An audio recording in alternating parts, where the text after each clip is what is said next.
What's going on, everybody? Welcome back to the channel. Today we're going to be talking about a little film called There's Something Wrong with the Children. This is a little indie film that premiered on VOD, and I want to be able to shed some light on indie films this year because there are some that go under the radar or some people may never have heard of them, and I want to be able to put some of them on your radar. So if you like this review or if you found this movie interesting, go ahead and click that like and subscribe button so you don't miss out on more. Click that bell notification so you get notified every single time that a video pops up. And let's go ahead and get started with the review. The film tells the story of a family that takes a weekend trip with longtime friends and their two young children. However, they might suspect something supernatural is happening when the kids behave strangely after disappearing into the woods overnight. This is something that I didn't know anything about. I just found the title of the film interesting. I found the poster very interesting as well. And when it comes to horror like this, there are some that are going to be enjoyable and some that are just going to be terrible. This is a movie that I found very interesting because I really liked a lot of the concept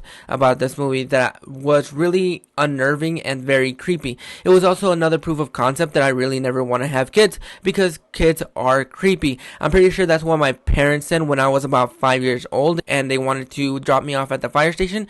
However, they decided to give this little knucklehead a chance and they decided to keep me for whatever reason. But this movie was very interesting. I really liked a lot of the performances in this film. Some of them were a little bit wooden here and there, but I really enjoyed what this movie was trying to convey and what it was trying to do. Some of the atmospheric in this film is during the daytime, and when it comes to horror films that take place during the day, there are a lot of creepy things that do happen during the day that some people may not find creepy. Take a look at Midsommar. That most of the film takes place during the day, and that movie was creepy as all hell. This movie kind of takes the same route, except there are some moments where it does take place at night, mostly during the third act of the film, and just the way that these kids behave is very creepy, unnerving, and it really definitely makes you terrified of some kids. I think for the most part, some of the performances in this film are decent enough for what this film is. The film stars Amanda Cruz, Zach Gilford, Brie Laguza, David Mattel, Carlos Santos, and Alicia Wainwright. And I think the performances by the two kids, Brie and David, I thought they were creepy enough to get you under the skin. They have a creepy smile that they do throughout the entire film from when something is happening to them. And you get an idea as to what these ruins are that they visit in the woods. You get an idea, but they don't really explore it all too much, which I found very interesting and I really enjoyed because it gives you an idea of what they are, but it doesn't go full explanation, and it kind of leaves it up to you to interpret what it is, and that is something that I really liked. I like that not everything was explained or that we really didn't find anything else out about this. That is going to turn some people off, but I found that very interesting. I thought the score matched with the tone of the film, and it actually brought out some creepy things that I really enjoyed. The cinematography for this film is fantastic, and I really loved a lot of the coloring and the shading in this movie whenever you had some of them in here. The film is directed by Roxanne Benjamin, and I haven't seen any of her previous work. I think she directed the anthology film XX. I think that's one of the projects that she worked on. I believe that's on Netflix at the moment. But I thought her direction in this movie was great. I thought they did some very interesting things that some people might not vibe with. But this movie is 90 minutes, so it's pretty short and it flies through. There were some creepy aesthetics. Zach Gilford is somebody that I really was never attached to. I think he has some hit and misses here and there with his projects, but this is one of those where a lot of the emotion is headed his way because he is the one that is visualizing everything that is going on when nobody else is. And he is supposed to be in this psychological world where he doesn't know what to make of things because nobody is believing the things that he is seeing. And so they do some very interesting choices with his character where he has to be very insane and go crazy.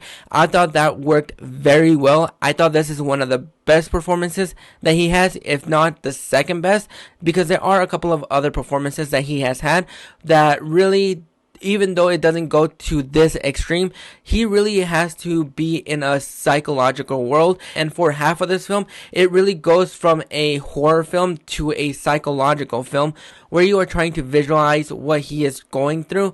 Just a couple of camera techniques, some of the editing that they do with his character, I thought was very interesting.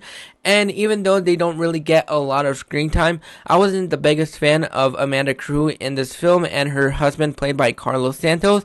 I thought they were fine, but one of the standouts of this film is absolutely Alicia Wainwright. I thought she was absolutely fantastic, and she has to invoke a lot of emotions in this movie because she is in a relationship with Ben, played by Zach Gilford, and she is on that borderline cusp of either believing everything that he is saying is true or not, and she's riding that fine line as to what is real and what is not. When it comes to the kids, played by Brila and David, I thought they held their own pretty well. I'm not one to bag on kid actors, mostly because they are kids and they don't really have all that experience in the acting world.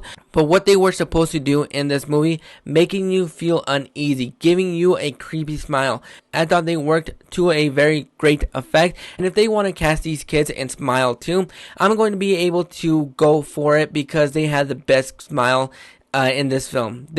Their smile was definitely creepy, and it would work for what Smile 2 is going to be bringing us. But overall, I really enjoyed this movie, mostly because it was very interesting. I really liked a lot of the choices that they made by not explaining everything that was going on. And overall, I would recommend that you guys check this film out because I think it's just a very creepy film that I think is going to pass the time by. It's not one that is going to be on a lot of people's radar, but that is why I'm here, because I want to be able to put this movie on your radar.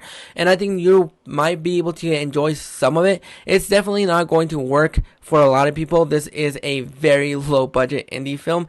But for what this movie was, what they were trying to do with this movie, I absolutely enjoyed it. And I thought it worked for me. But those are my thoughts on There's Something Wrong with the Children. Have you guys heard of this movie? Do you plan on checking it out? And what is your favorite movie revolving around creepy kids? Go ahead and drop those thoughts in the comments below as well.